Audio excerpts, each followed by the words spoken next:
Welcome to Drama-Free Healthy Living with Jess Cording. I'm your host, Jess Cording. I'm a registered dietitian, health coach, and author, and I'm here to help you streamline your wellness routine and establish a sane, more balanced relationship with food and fitness so you can reach your goals without losing your mind.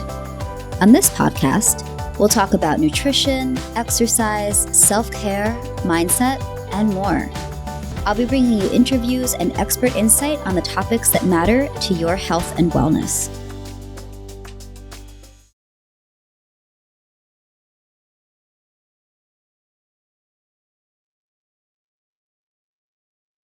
Hi, and welcome back to the Drama-Free Healthy Living podcast. I'm your host, Jess, and I'm so excited that you're joining me for this episode. I'm going to do a little solo episode today about something I've been getting a lot of questions about in my practice, which is why muscle matters, especially for women over 35, or as we get into that, some of those hormonal shifts that happen as we get into perimenopause and menopause.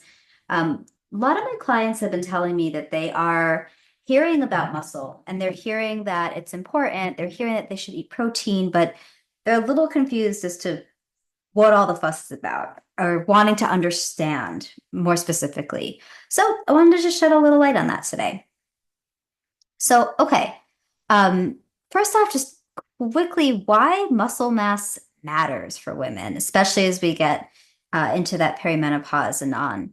So it's really important for metabolism and weight management.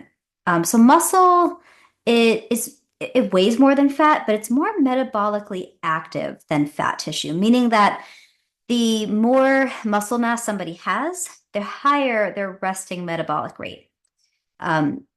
Also worth noting, age-related muscle loss, so sarcopenia, can play a role in body composition changes over time. So, it really kind of starts in our 30s, but, women, we start to lose about 3 to 8% of muscle mass per decade if we're not doing anything to maintain that.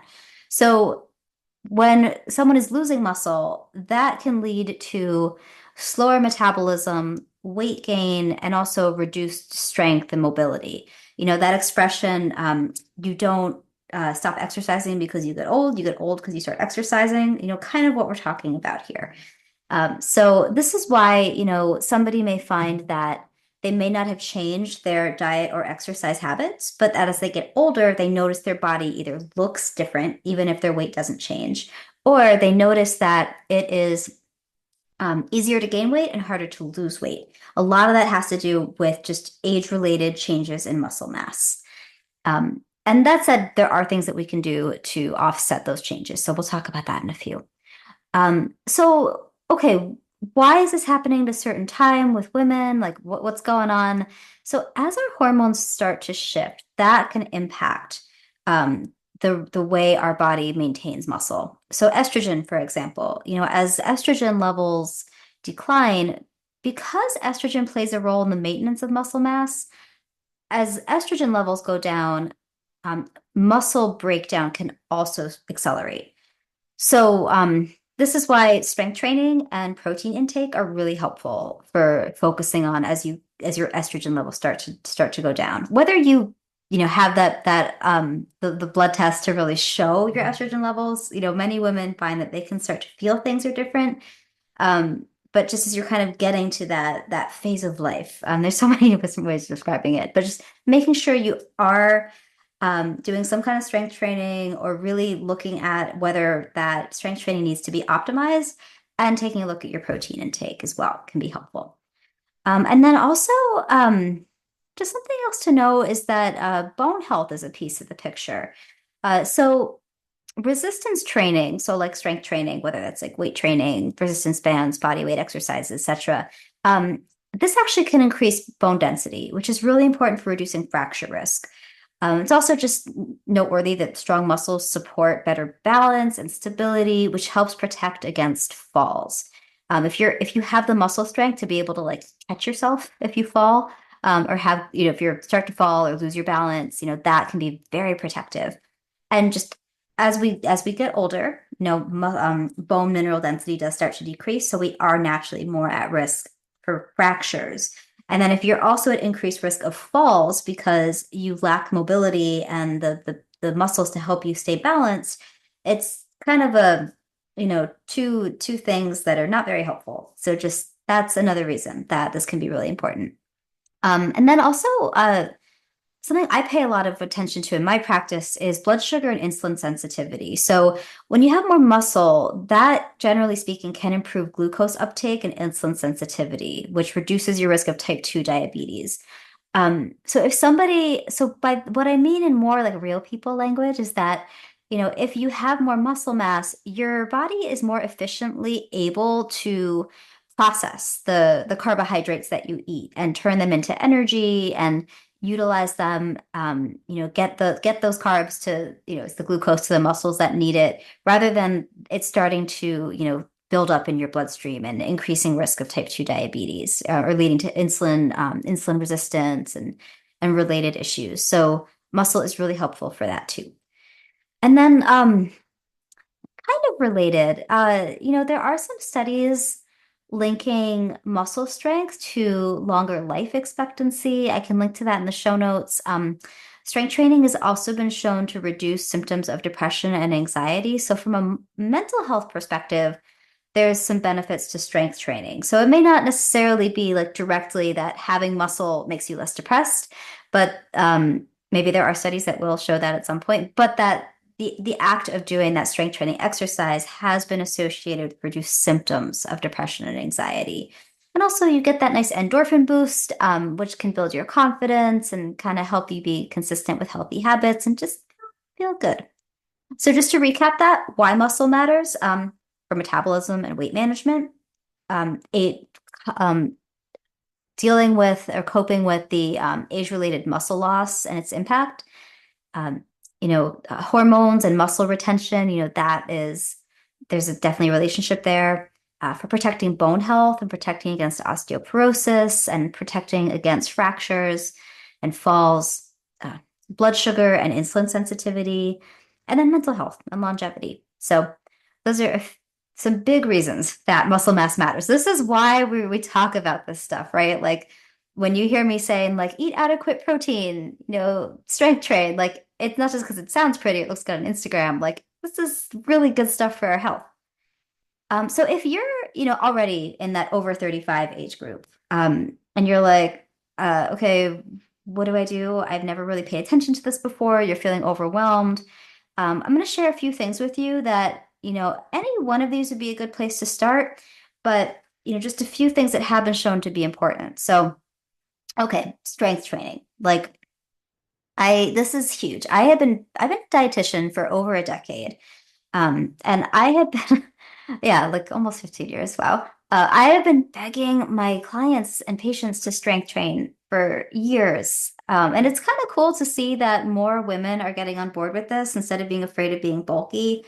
I started strength training, I mean, really technically in high school. I was an athlete, shockingly, because I'm so not like, I was an athlete when I was young, and I was introduced to strength training through that. But I didn't really, and then college, like I mostly did yoga and Pilates and cardio. Um, and then as I got to like early adulthood, I started thinking more about injury prevention because I did deal with some nasty injuries because I didn't have really great strength. I started doing strength training like in the gym where I lived, and I loved it. I just was like, this feels really good. I'm a small person. If you've never met me in person, or I'm 4'11". I come from a long line of tiny Mediterranean ladies, so anything that makes me feel stronger is a plus in my book. So I really enjoyed that. But putting on my Pilates instructor hat for a sec. I'm sometimes asked, how much strength training, what kind of strength training, like what's the goal, right?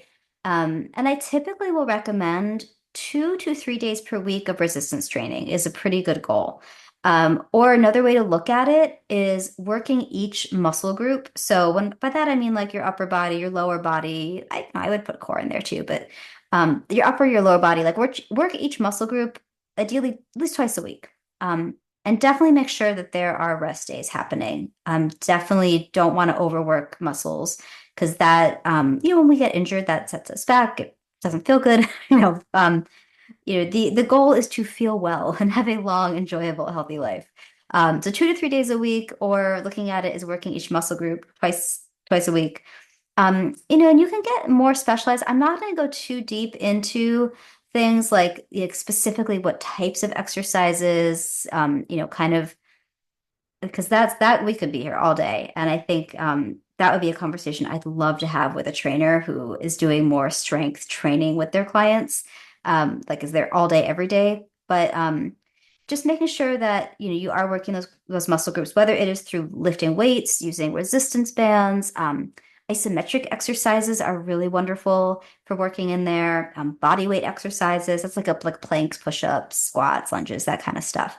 And also gradually increasing weights or reps because we do, as we build up strength, we do need to continue to challenge the body over time. So if you've been strength training for a long time, um, and you're starting to notice though you're not seeing the same results, that might be a time to look at, okay, is this a good time to maybe increase your weights?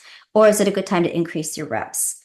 Um, because I think if you've been lifting the same 5 pound weights for the past 5 years, maybe time to see how the sevens feel and like take it from there. But form first, always be safe. If you find that you are lifting weights or do it using a different level of resistance band and it's your form is being compromised, that's a sign like back off. Like you want to maintain proper form because that's how you're going to avoid getting injured. So that's just my 2 cents about that one. Um, but then next up, okay, protein.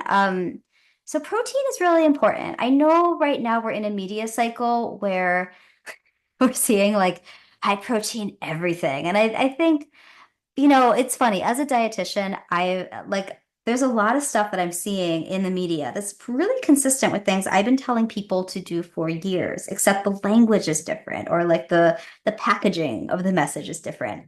When I talk about adequate protein, it's not that far off really from that 100 grams a day or 20 to 30 grams per meal. Like I find that for many women that's a good ballpark. Some may need more, some may need a little bit less. But I it's so funny because people sometimes come after the high protein stuff too, and they're like, you really don't need a ton of protein. And I'm like, I'm not talking about a ton of protein. I'm talking about adequate protein because that recommendation that many of us are used to hearing of the zero point 0.8 to 1 grams per kilogram in terms of protein needs, like that is bare minimum. That is like what is required to keep you alive. That is not necessarily an optimal level of protein for healthy metabolism, especially as we get older, because we do want to counteract those effects of that sarcopenia. So, there's a pretty big range, but generally speaking, anywhere from like 1.2 to 2 grams of protein per kilogram of body weight per day has been recommended for supporting muscle maintenance. For a lot of my clients, they prefer to just think of it as like a gram per pound of either their current weight if they're trying to maintain or their ideal body weight if they're on a weight loss journey. So just to keep that in mind, like uh, and protein sources, you can get it from animals, you can get it from plants, like protein supplements like powders have their place sometimes, but I think variety is really important. Like some of my personal favorites are like Greek yogurt, cottage cheese, lean proteins like poultry, like chicken, and we do a lot of ground turkey in my house. Fish, I love. I might have said that already. But then there are plant-based options like tofu, tempeh, and like beans, peas, lentils. They also offer a little bit of protein. Maybe not, like you'd have to eat a much larger volume to get to that, 30 grams, say. But, I think combining a variety of foods is really good. And there's a whole wide range of different types of protein powders and such out there too. But big picture, like you want to spread it out pretty evenly across the day. So I was saying that 20 to 30 grams ish per meal rather than, having minimal protein and then trying to get like 100 grams in one sitting, because your body's not really going to be able to process all that protein. It's also going to feel kind of uncomfortable. So just to keep that in mind, like spread it out through the day. And our body loves consistency and routine in that respect. Like we need that consistent fuel through the day. I keep doing these like same hand motions. So if you're watching this on video, I know I've been called out for talking a lot with my hands. Like I'm Italian. I'm from New Jersey. Like, what do you want? Like, this is just what I do. So if you have a problem with it, turn the video off. All right. I also wanted to add, don't be afraid of carbs and fats. And I'm gonna be honest, this was something I had to learn for myself. I definitely went through some cycles of like, I don't know if it's like full on carb phobia, but sort of like a hesitancy with carbs that maybe, I think many years ago, like more than 25 years ago, when I was dealing with eating disorder recovery, I was like 11, 12 years old. Like carbs were not an issue then. Like it was like the late 90s. So like very different like media world. But I think I've had to be mindful that like my brain sometimes just my wiring, especially when you factor in like other like some of my neurodivergence, like I can get kind of like caught on something and like may find myself like not eating a particular type of food for a while. And so if I got in a habit at one point of like limiting carbs for whatever reason, like, I had like I because I did go through a phase where I think I just OD'd on oatmeal in my 20s. Then I just needed to like find my way back to healthy carbs, we'll say. Especially as I was going through a lot of hormonal changes, like in my mid and like late, especially my mid 30s. It was just a time of like exploring and figuring some things out. But I personally, and I can tell you this, you don't have to be afraid of carbs. We need carbohydrates to fuel our brain and our body. Really important, especially if you're active, because when we exercise, our body utilizes glycogen from our muscles to get us through that activity. So when those stores are depleted, we need to replenish them. So, definitely don't be afraid to eat healthy carbs. When I say healthy carbs, I mean like complex carbs, things that are a good source of fiber, a lot of vitamins and minerals happening, antioxidants, if we're talking about like fruits and starchy veggies. We need them for fueling our workouts and for recovering. The exact amount someone needs is going to vary from person to person, but it does matter. And then I would also say healthy fats. And this is, I have to beg people less to eat fat now than I used to. But, fat is really important for supporting hormone balance. Our body utilizes fat to make hormones. It also plays a really big role in nutrient absorption. And so things like avocado, nuts, seeds, olive oil, like don't be scared. Just include it, in small amounts through the day. It's not, it's your friend. And then some other stuff to keep in mind beyond nutrition and exercise. As a health coach, I talk a lot about because as an RD, I'm also a health coach, also Pilates instructor. I practice Reiki. I find that it's not just about the food and the exercise.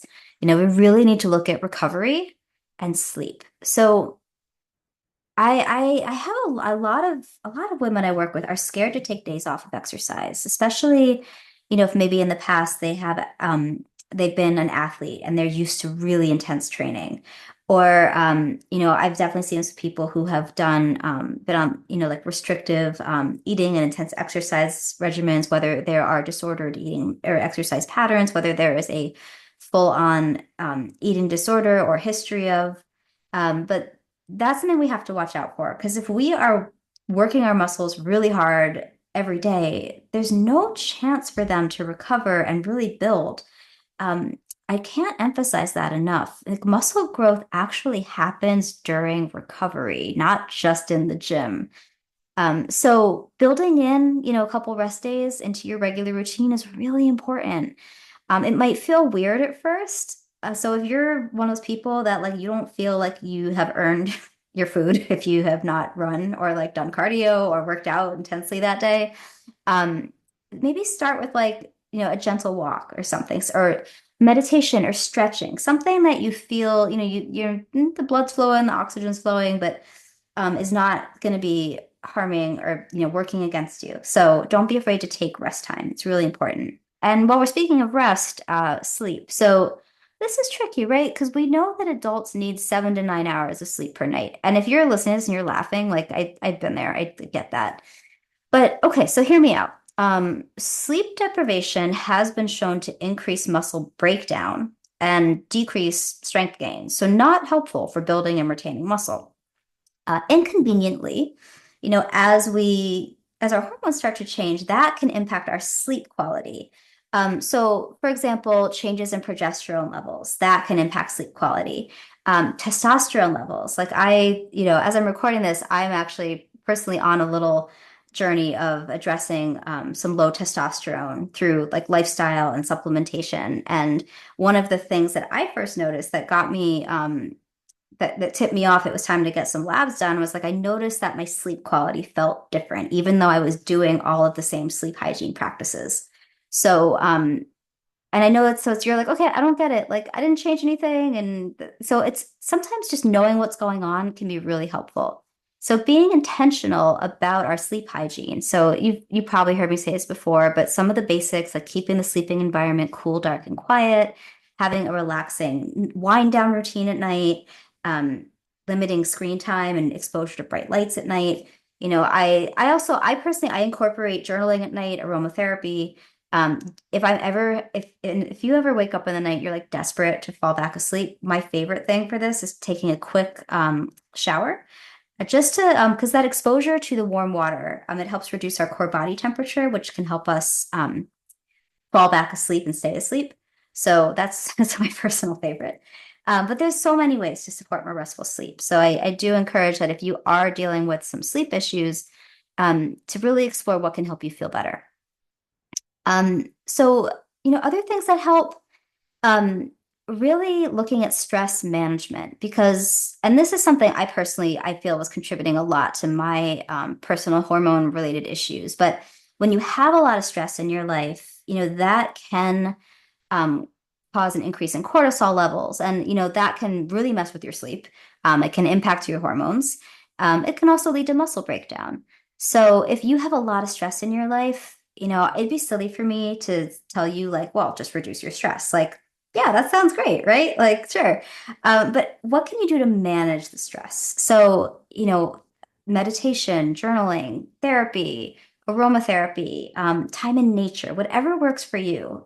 Any hobbies that or practices that you can easily, sustainably incorporate into your day that help you manage stress can be very effective.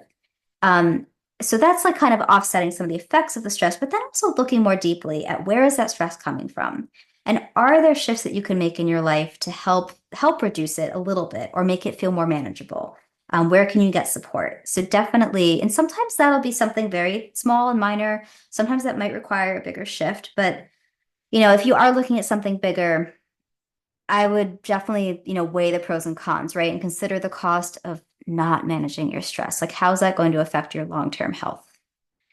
And then I always say consult with a professional, right? Like maybe supplementation is something to look at. I know we're hearing a lot about creatine, monohydrate. We're hearing about collagen and vitamin C. Creatine is very commonly recommended for supporting muscle strength and recovery. I personally love it. It depends, I think every person is different, but it is something that I use and frequently recommend. Um, so you will also see things about vitamin C and collagen to support connective tissues and joint health. We're still learning more about this. I don't think that either one of these things can hurt. But again, you want to consult with a medical provider. And then I personally love magnesium for for promoting restful sleep. Like you guys have probably heard me nerd out about magnesium glycinate and magnesium L-threonate and such for promoting restful sleep. But that is one of my favorites. Again, always touch base with your provider. Uh, and look for products from reputable brands. If you need recommendations, you can reach out to me on my website, jessicacordingnutrition.com, or DM me on Instagram at jesscording. I'm always happy to share some of my favorites with you. But with in terms of just supplementation, it's very individual, and I tend to recommend starting with just one or two things at a time, so you know if it's having an impact or not. Sometimes I see people try to take a million different supplements all at once, and they spend hundreds of dollars, and they have no idea if it's working or what is working. So a little bit at a time, I think, is a good starting place. So just to, main takeaway, I would just say like muscle, it's not just about aesthetics, right? It's about our long-term health, our strength, mobility, independence, if you want to take it that far. And it's never too late to start focusing on this. Small, consistent changes in your habits can have a major impact. So I know I shared a lot of different tips with you. I would say maybe pick one to start with today, right? Whether that's adding a strength training session to your week or getting more protein at breakfast. Find a lot of people struggle with that. Or maybe it's prioritizing your sleep a little bit more. Um, Just as a disclaimer, yes, I am a registered dietitian. I am not your registered dietitian. So it's, this is not a replacement for, medical advice or advice from, like a counseling, an official counseling session with a provider. This is for education purposes only. But if you are struggling, reach out to me, reach out to your healthcare provider for referrals. There are so many of us out there who are here to support you. You don't have to do this stuff alone. And I hope that you found this helpful. If you want more tips on what to eat, how to move your body to feel your best, I would invite you to join my Substack. I am jessicacording.substack.com. Every week I share new content with you guys. I'd love to see you there. And feel free to connect with me on social media. As always, you guys, it has been a joy being with being with you here. I can talk. I hope you have a wonderful day, and we'll talk soon.